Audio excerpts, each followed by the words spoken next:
بێگومان پرسێکی گرنگە چونکە پرسێکە ئەمڕۆ تەواوی کۆمەلگا پەیوەندیدار ئەکا و مەترسی لەسەر تەواوی کۆمەلگا دروست ئەکا بە تایبەت کەسانی ئازادی خواست کەسانی چالاکوان کەسانێکە لەناو کۆمەلگادا ڕۆڵ و پێگەیەکیان هەیە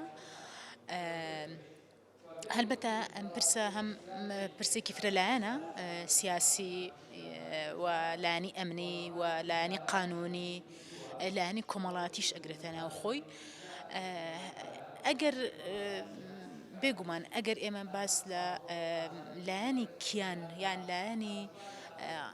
بەشێکیژی کە قانونی دەگرێتە لە ناوخۆی بکەین لە باشووری کوردستان و عێراقدا شتێک بەداخەوە ئەوە جێبەجێ ناکرێ بۆ ئەوە جێبەجێ ناکرێ ئەگەر بەڕاستی عێراق و باشووری کوردستان خاوەنداری لەو کیانەی خۆیان بکەن لەو ناوچەی خۆیان کە بە وڵاتی عێراق ناسراوە و هەرێمی کوردستان ناسراوە بێگومان ئاسان نابێ بۆ هیچ هێزێکی دەرەکی بە تایبەت لە سەری هەمووشیانەوە دەوڵەتی فاشیستی تورکە بێ بەو ئاسانیە لە ناو خاکی باشووری کوردستان لە ناو خاکی عێراقدا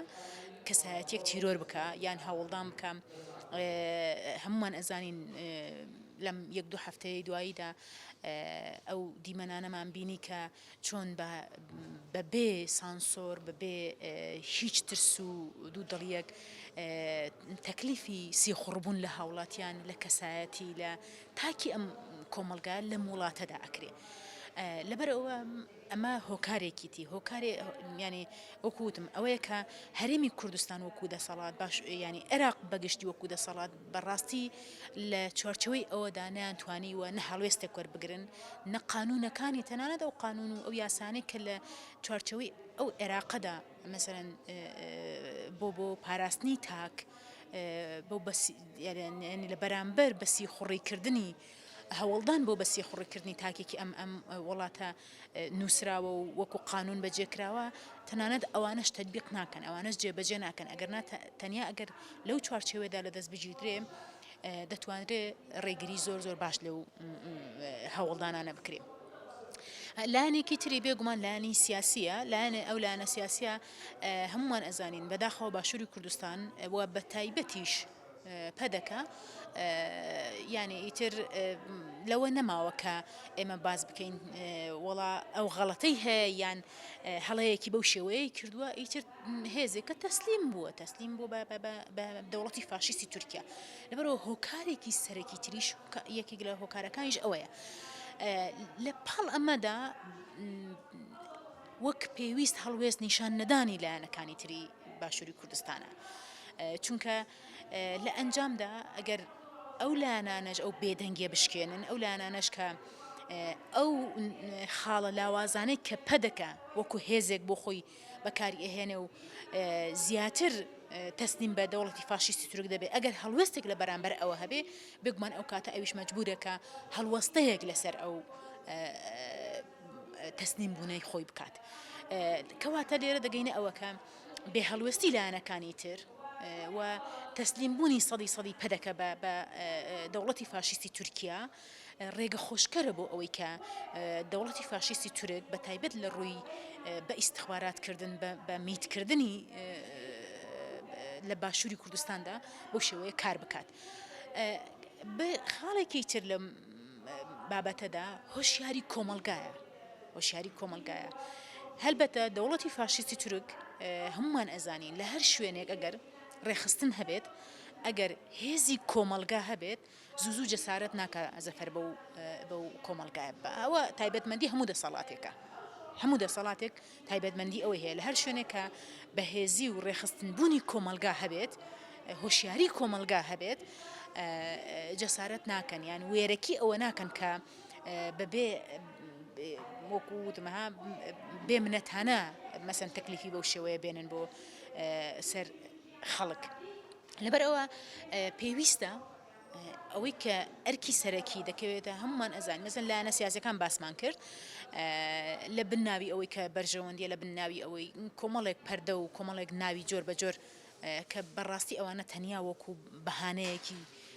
کاکە باوەڕ ناکەم هیچ تاکێکی باشووری کوردستان پێی قانع بێ نیشانەتەن بەڵام لێرەدا بە بۆچوونی من لێرەدا ڕۆڵی کۆمەلگا دەکەوێتە پێش بۆ نمونە ئەو دوو ڕووداوی کە لەم هەفتەیە دواییدا ڕوویدا بەڕاستی ئەمە خۆی دەلالەت لە هۆشیاری ئەو کۆمەلگایە ئەکا ئیتر پێویستە ئەو هۆشیاریە وەکو بۆمبێک بتەقێنرێتەوە بەڕووی ئەو کەسانەی کە لەم چوارچێوەیەدا دایانەوێ سیستەم و سیاسەتی بەسی خوڕێکردن پێش بخەن هەم ئەو بەڕێز کاک ئەردەڵان کە ئەم لێدوانەیدا و کە ئەو دەنگەی بڵاو کردەوە بە دنیای ود بە هەموو تاکێکی و کوردی ود بە تایبەت ئەو ئیرادەی کە لەوێ نیشانی ئەدا ئەڵێ فەرم وەرن کە میتەکە پێی ئەڵێ ڕۆژی خۆت بژمێرە دوا ڕۆژەکانی خۆت بژمێرە ئەڵێ من لێرەم وەرن ئیتر ئەنی ئەمە بۆ خۆی مەبەستم لە هەڵوێستی کۆمەلگا مەبەستم لەوەیە ئەو کەسانەی کە تەسلیم نەبن ئەنیمێتی تورک یانیش هەر دەستگایەکی تری استخباراتی بۆی کە کەسایەتێک بخە سەرەتا تەکلیفی جۆر بە جۆرەکە دواتر کە بە تەکلیف ئەو ئینسانە ئەو کەسە ئەو تاکە تەسلیم نەبوو دواتر دەست بە هەڕەشە ئەکا ئیتر ئەو هەڕەشەیە ئەڕواتە بڵین لە ئابووریەوە بگرە لە کۆمەڵایەتیەوە بگرە لە بواری ئەخلاقیەوە بگرە لە تا دەگە بە ئاستی هەڕەشەی کوشتن ئەمە کولتورێکە لەلایەن ئەوانەوە بەڵام گرنگ لێرەدا تەسلیم نەبوونی ئەو کەسەیە ئەنی کاتێک کە ئەو پارێزەرە ئەڵێ بەڵێ من لێرەم وەرن بۆ تیرۆرکردنەوە ئەو بزانم بەیانیش تیرۆر ئەکرێم من لێرە ناڕۆم چونکە من هاوڵاتی ئەم وڵاتم هاوڵاتی ئێرەم نەهاتوومەتە وڵاتی تۆ نەهاتوم غەدرم لە تۆ نەکردووە ئەگەر دەنگێکم هەبوو بێ ینی دەنگی گەلەکەی خۆم بووە لەسەر خاکی خۆم دەنگم بەرز کردوتەوە هەر چالاکێکم کە کرد بێ لەبەر ئەوە لە هەموو حاڵەتەکاندا ئەو تاکە مافی ئەوەی هەیە کە خۆی بپارێزێ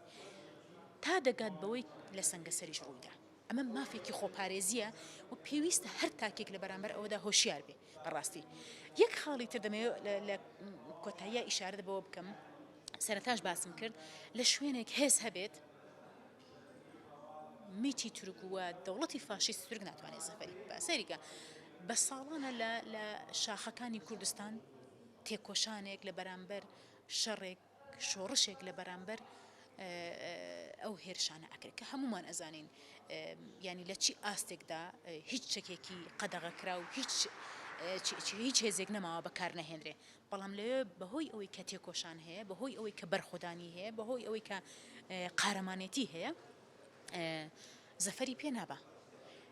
هێزێکی بەم شێوەیە لە بواری کۆمەڵایەتی و ڕێخستنیدا بۆ باشووری کوردستان پێویستە دەمەوێت ئەوە بڵێم هیچ کەسێک بانەکەوێتە ناو خەیاڵی ئەوەی کە دەوڵەتی تورکیا زۆر بەهێزە و میتی تورک زۆر بەهێزە هەموو باشووری کوردستانی داگیر کردووە نەخێر ئەسڵ و ئەساسی نییە ئەوە و ئەوەی کە ئەمە لە چوارچەوەی ئەوەدا ئەکرێ لە چوارچەوەی شەڕێکی تایبەتی دەرونیدا بەڕێوە ئەچێ کە گوایە مەسەن زۆر جار لە ڕاگەیاندنەکانیان لە تۆڕە کۆمەڵایەتیەکان ئەبین کە وەڵا باشووری کوردستان نازانم مەحموود بۆ بە میت و نازانم و میتی تورکیا تەواو و داسی بەسەر شتێکی وانە شتێک وە ئەسڵ و ئەساسی نییەوە چونکە دەوڵەتی تورکیا خودی دەوڵەتی تورکیا هێزی ئەوەی نییە کە شتێکی ئاوا بسەپێنێ مەسەر باشووری کوردستاندا لەبەر ئەوەی دوو نمونەی کە لەم دوایەدا ڕوویدا کە ئەو پارێزەرەوە ئەو وڵات پارێزەی کە لە سەنگەسەر دوجار هێزی خۆپارێزی پاراستنی جەوهەری بەکارهێنا ئەمە دەلالەت لەوە ئەکا کە کۆمەڵگەی باشووری کوردستان نەتەسلیم بووە و نەتەسلیم ئەبێت ئەوە دەلالەت لەوە ئەکا کە دەوڵەتی فاشیستی تورک ئەگەر لە درون لە بۆمباردمانی درونەکان بگرە لە هەوڵدان بۆ ئەوەی کە بە خەڵکی کوردستان باشووری کوردستان بەمیر بکە بەڵام ئەو هێزەی نییە و هێزی خەڵکی باشووری کوردستان هێزی خۆپارێزی چ لە بواری مەسەن دەرونی و چ لە بواری سیاسی و فکریەوە تا دەگا بە خۆپارێزی جەستەیی زۆر لە هێزی میت بەهێزترە چونکە ئەمە جەوهەری کۆمەلگایە لێرەیە هێزی میت و هێزی هەوڵدان بۆ ئەو تیرۆرانە هێزێکە کە لە دەرەوە هاتووە لەبەر ئەوە هەمیشە هێزی خۆجێیی هێزی جەوهەری بەهێزترە لەو هێزێک کە لە دەرەوە دێت بۆیە ئەو هێزە لە باشووری کوردستاندا هەیە و خەڵک پێویستە ئیدی لەوە تێبگا لە بەرامبەر ئەوە تێکۆشانێکی بەرفراوانتر و هەڵوێستی جیاوازتر هەڵوێستی جدیتر بگیردرێتە بەر دەلالەت لەوە ئەکا کە بە ذهنی ئەو بە عەقڵی ئەو نقطەی خاڵی زەعیف و خاڵی لاوازی کۆمەلگا ژنە بەهۆی ئەوەی کە ئەوە بیرەکاتەوە ژن ناموسی کۆمەلگایە و ژن ناموسی براکەیەتی ژن ناموسی هاوژینەکەیەتی و هەتا دوایی لەبەر ئەوە ئەگەر بەڕێگەی ژن بتوانن ئەو تەسیرە ئەو کاریگەریە لەسەر بنەماڵەدانێن لەوانەیە بتوان کاریگەری لەسەر بنەماڵەیەکدانێن باشە ئەمە خاڵێکێتی لە ڕووی کۆمەڵایەتیەوە لە بواری سیاسیەوە ئەو پێشەنگایەتی ژن کە پێشکەوتووە لە باشووری کوردستان و بەگشتی لە کوردستاندا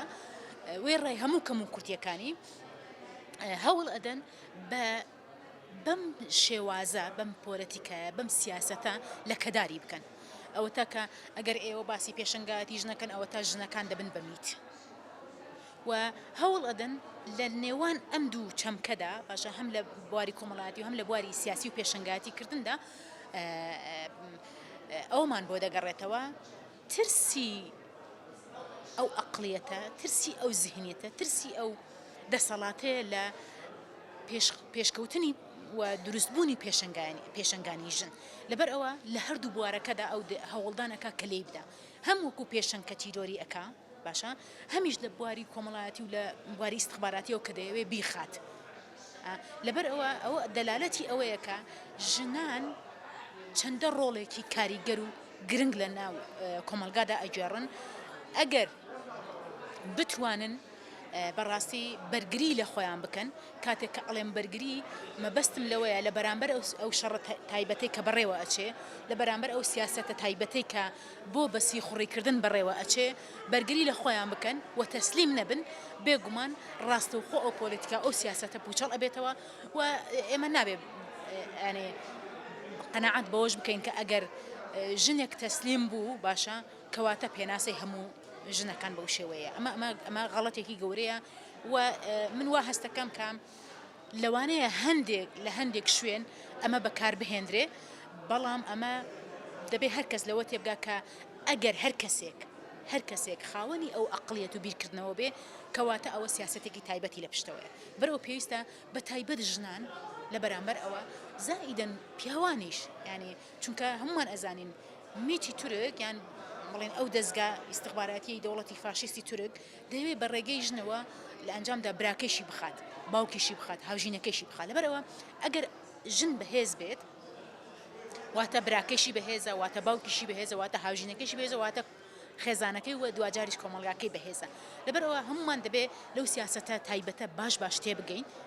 بۆچی دەست بۆ ژن ئەبردرێ چ وەکو پێشەنگ و چ وەکو لە ڕووی کۆمەڵایەتی شو کە هەوڵدان ئەکرێ بۆی بخرێت ئەمە سیاسەتێکی زۆر تایبەتە و پێم وایە کۆمەلگای ئێمە هۆشیاری کۆمەلگای ئێمە لە ئێستادا بە تایبەت دوای هەندێک ڕووداوی کە لە دوایەدا هاتنە پێش ئیتر لەوە هۆشیار بۆتەوە ئەمە جێگای دڵخۆشیە و ئەو هۆشیارە پێویستە زیاتر بڵاو بێتەوە زیاتر بەرە پێشەوە ببردرێت